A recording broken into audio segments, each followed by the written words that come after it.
안녕하십니까. 평생투자 파트너입니다. 9월 27일 금요일입니다. 벌써 9월달이 다 갔습니다. 오늘 이야기할 내용은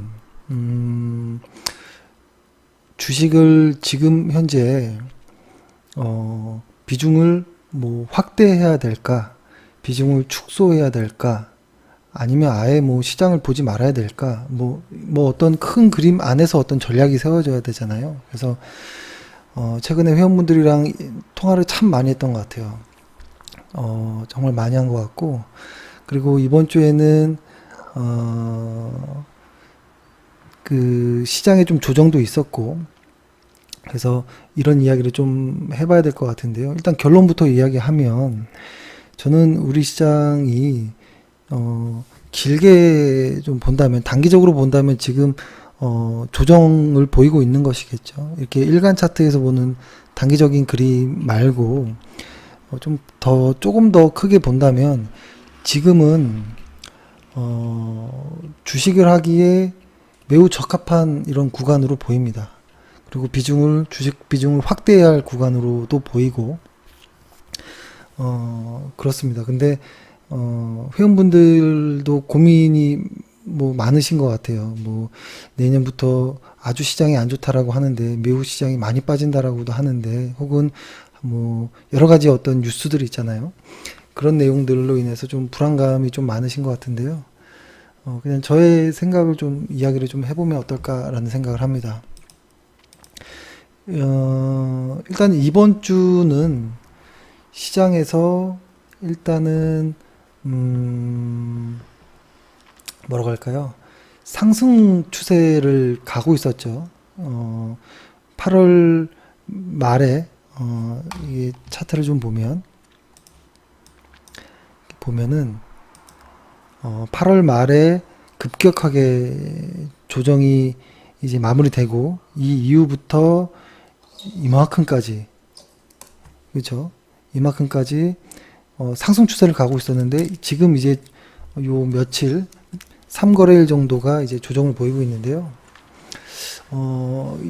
이렇게 보면, 근데 이 회원분들이라든지 회원이 아닌 분들의 어떤 걱정의 크기는 상당히 큰 것 같아요. 상당히 큰 것 같아서, 일단 이번 주 내용을 좀 보면, 다들 아시겠지만, 헬릭 스미스에 대한, 좀 부정적인 어떤 이슈가 있었고, 그 다음에 삼성 SDI가 만든 ESS 화재도 좀 있었죠. 그래서 2차 전지 쪽도 많이 좀 하락한 부분도 있었고, 근데 저의 생각은, 내년부터는, 이쪽 시장이, 특히, EV 쪽 ESS는 상당히 커지는 어떤 시장 상황이기 때문에, 진짜 2차 전지 쪽에 큰 시장을 훼손할 정도의 어떤 사건이다라고는 보지는 않습니다. 하지만 단기적인 어떤 악재 요인은 있을 수 있다라고 보고, 그 다음에 어떤 트럼프의 미국 하원에서 트럼프 탄핵을 진행하는 이런 내용들. 근데 이것 역시도 사실 진짜 탄핵이냐 될 거냐 말 거냐 이런 것은 누구도 예측할 수 없는 어려운 어떤 사안이고, 다만 이러한 것들로 인해서 트럼프가 뭐라고 할까요? 그러니까 트럼프에게 민주당이 어떤 아주 강한 어떤 공세를 펼칠 때, 이것이 무역 분쟁이 으로 어떻게 좀 전이가 될 수 있을까? 혹은 어떤 영향을 미칠 수 있을까? 그런 어떤 불확실성에 대한 어떤 좀 걱정들, 이런 것들이 있었겠죠.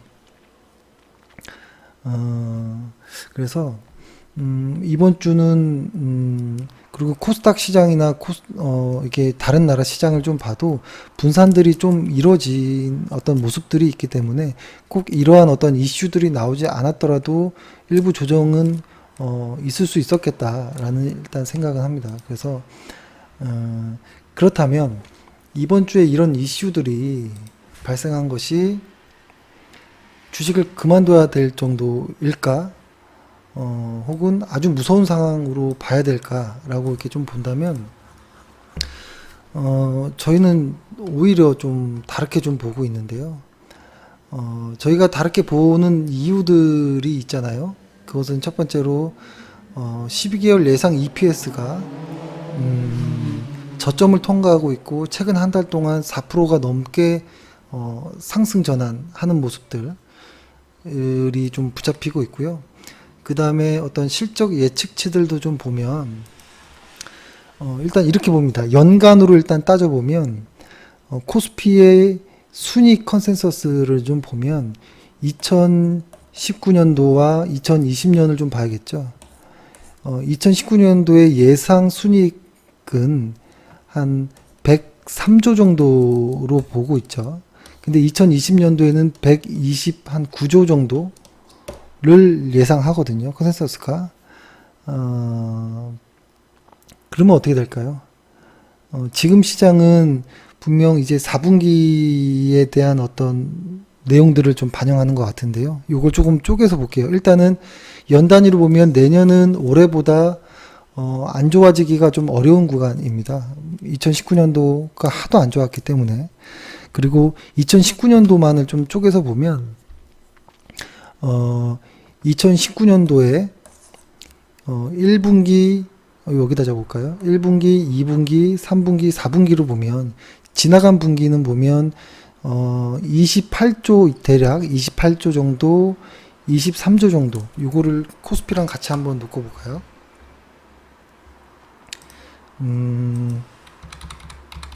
이렇게 보면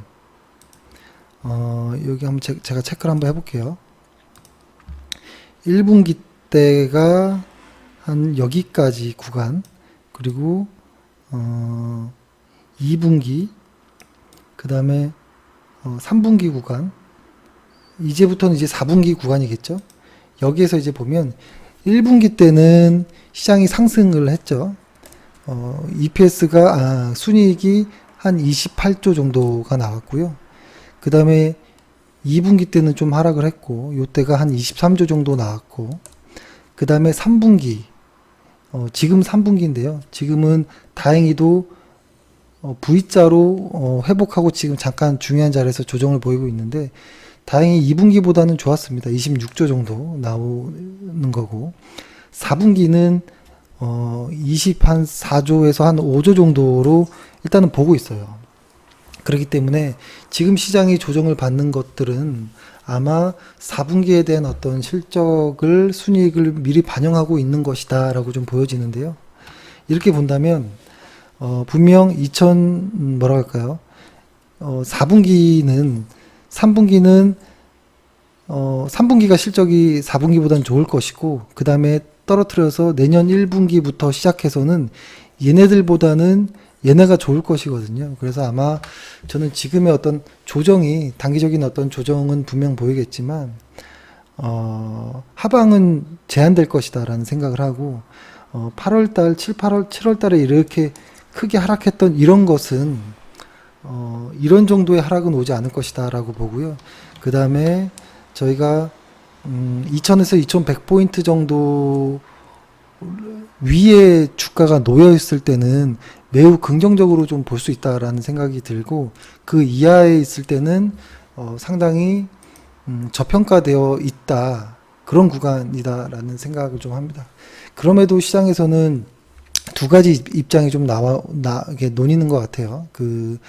역시 PBR은 아직도 0.8배의 아주 매력적인 구간이다라고 하는 쪽이 있는가 하면, PER은 지금 11배가 살짝 넘어서는 모습이거든요. 그렇기 때문에 고평가에 대한 어떤 이야기들도 나와요. 그러니까 이 두 가지 입장이 다른 것이죠. PBR과 PER의 입장이 서로 다른 거죠. 이쪽은 아직 매력적이다, 이쪽은 좀 고평가다, 이런 내용이 나오는데요.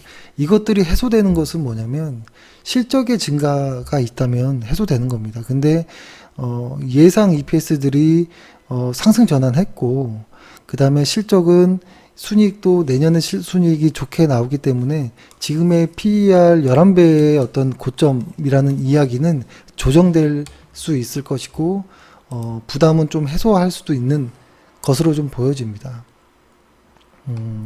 이제 여기에서 이제 이렇게 이야기하는 것도 좋지만 지금처럼 시장이 극단적으로 좀 이렇게 내려왔을 때는 뭐라 할까요?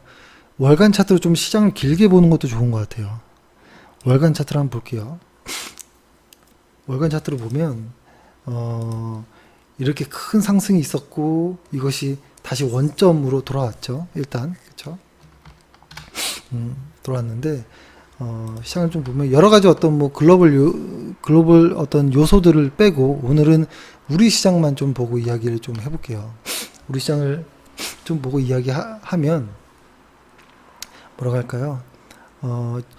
저희는 4분기, 그러니까 10월부터는 분명히 조정은 보이나 우상향의 패턴을 보일 것이다 라는 생각은 합니다. 그것을 어떤 부분과 좀 같이 매칭해서 좀 볼까 하냐면 제가 여기 그림을 좀 찾아 놓은 게 있는데요. 요거를 좀 보여드릴게요.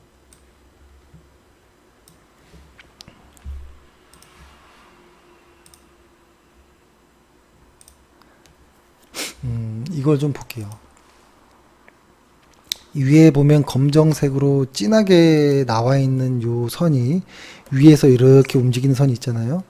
이것이 경기 선행지수 순환변동치이고요. 이것이 이제 100을 기준으로 어디에 와 있느냐를 좀 보는 것이 하나 있고, 이것과 우리 코스피가 어떤 모습으로 좀 이렇게 흘러갔는지를 좀 보여드릴게요. 이렇게 보면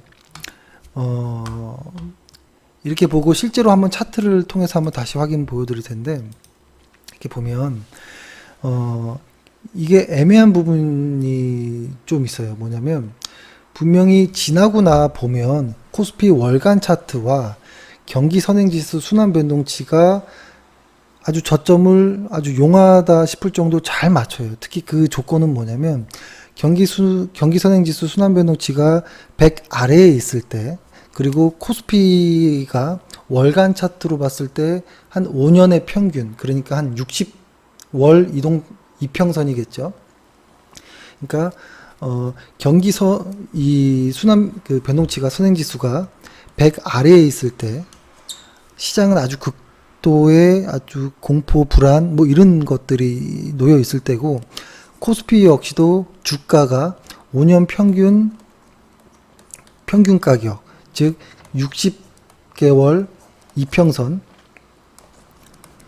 이것 아래에 주가가 있을 때, 이 두 가지가 있을 때가 보통 시장에서 아주 극단적인 어떤 심리가 놓일 때거든요.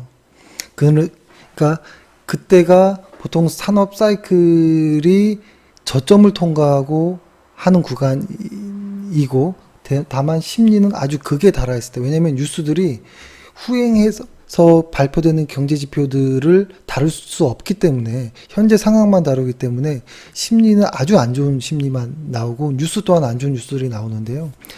지나고 나보면 용케도 이렇게 표시한 구간들이 이렇게 보이잖아요. 이 구간들이 뭐냐면 코스피는 60MA, 62평선, 60월 이평선 밑에 있고, 경기선행지수가 100 이하에 있을 때인데요. 거의 일치하면서 바닥을 확인하는 모습들이 나와요. 근데 이렇게 보면 잘 안 보이니까 제가 여기서 요거의 모습을 그대로 한번 차트에 옮겨 볼게요. 차트에 옮겨 보면 이거예요. 저도 아까 최근에 회원분들이랑 통화하면서 한참을 좀 봤던 것 같아요. 요 구간들이에요. 요 노랗게 체크한 모습들이 있잖아요. 요 구간들이 지금 현재 구간을 포함해서 지금이 딱 그런 구간이에요. 그랬을 때 보통 시장이 지났을 때는 그때가 정말 좋은 구간이었구나 라는 걸 알아요.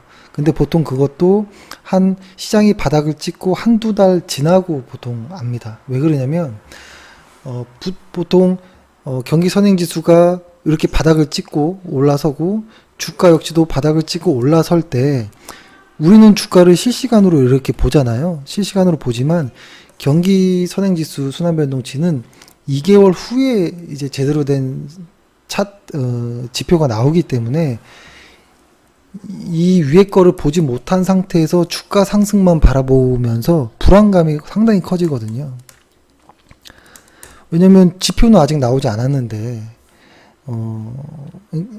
왜 주가는 오르지? 빠지는 거 아니야? 그리고 이렇게 오르는 구간에서는 그런 어떤 심리들 때문에 오를 때도 세게 오르고 빠질 때도 빨리 내리고 뭐 이런 모습들이 계속 좀 반복됩니다. 그래서 지금이 잠시만요. 저는 지금이 좀 그러한 모습으로 좀 보이는데 이 차트를 좀 이렇게 한번 봐보세요. 한번. 요 당시가 아주 주식하기 좋았던 구간으로 좀 보이지 않으시나요? 그러니까 요 때는 저는 주식을 하지 않았을 때였고, IMF 때 2000년 초반에 그리고 2008년도 때 이 구간 기억이 나시는 분도 있을 겁니다. 그 당시 한번 뉴스나 이런 걸 한번 검색을 한번 해서 보셔도 좋을 것 같고, 지금과 너무 흡사합니다. 그리고 요 당시 때도 기억이 나고, 요 당시 때는 아마 최근에 회원들 다 기억나실 거예요.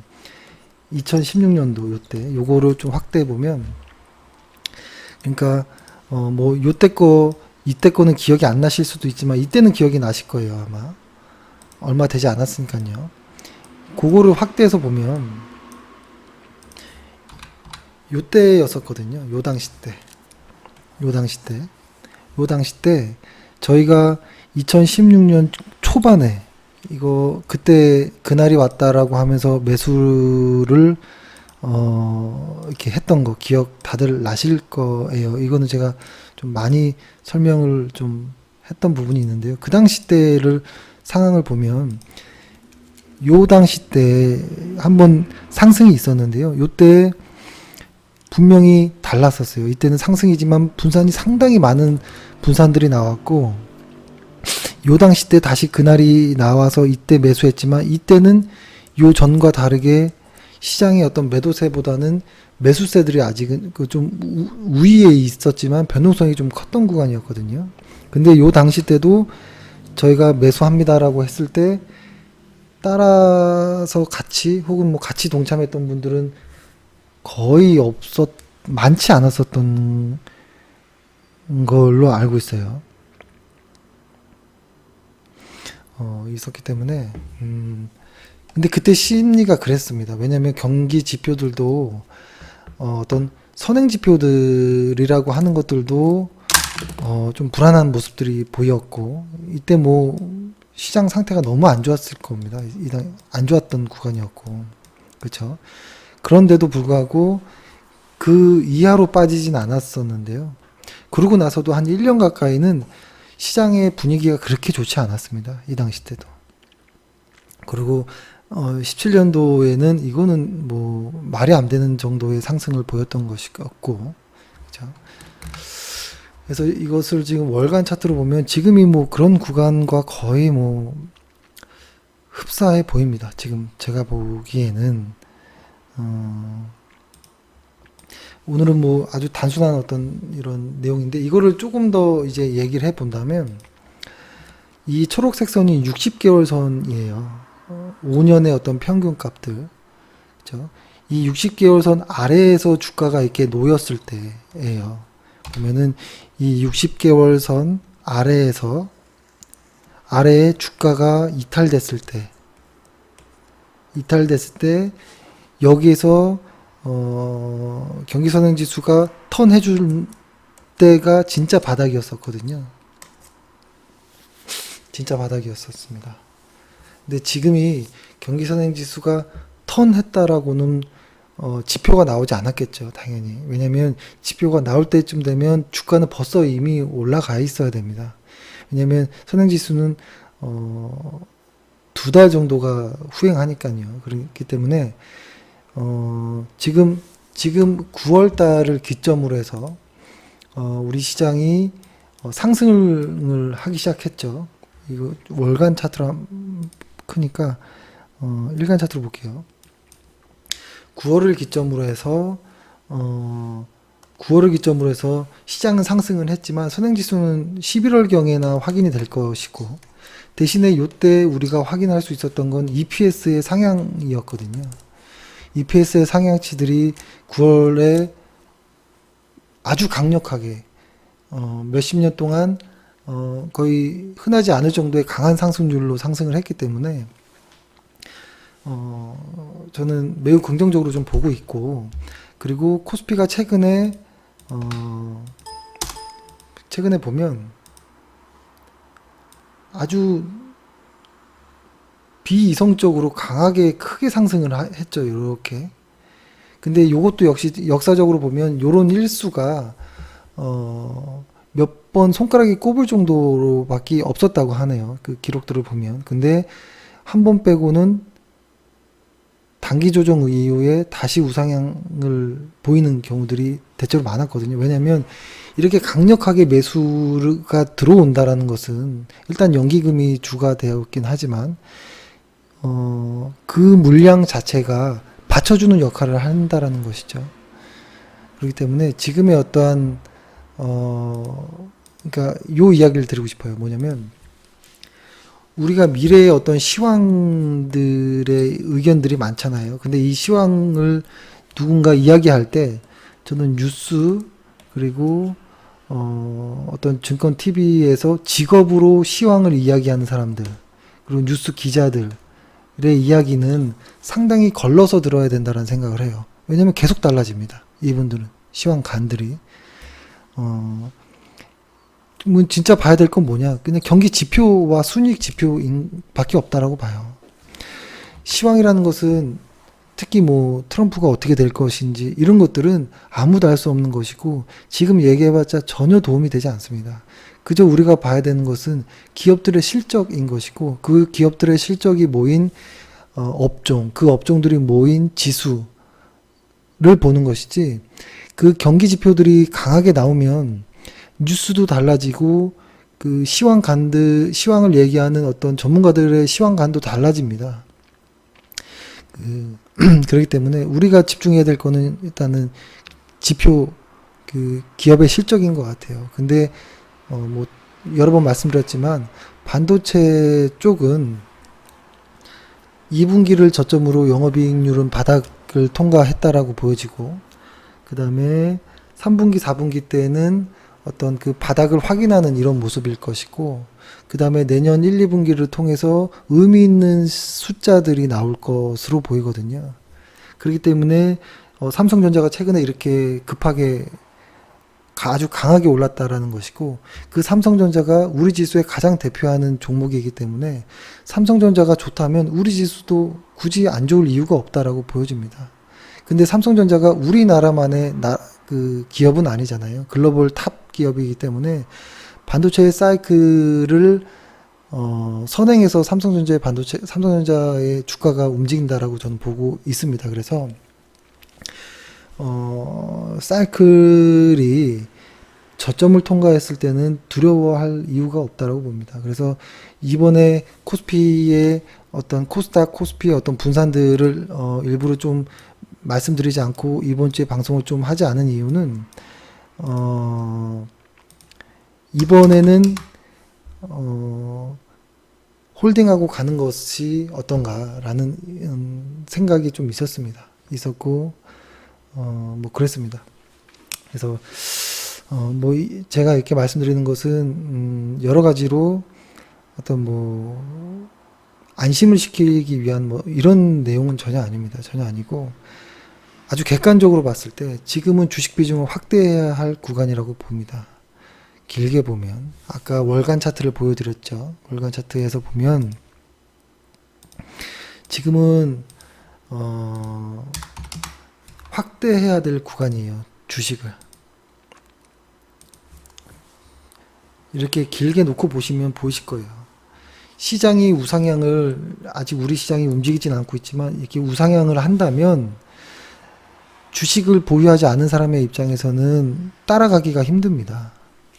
그렇죠? 그래서 지금은 주식을 비중을 확대해야 된다라는 생각을 합니다.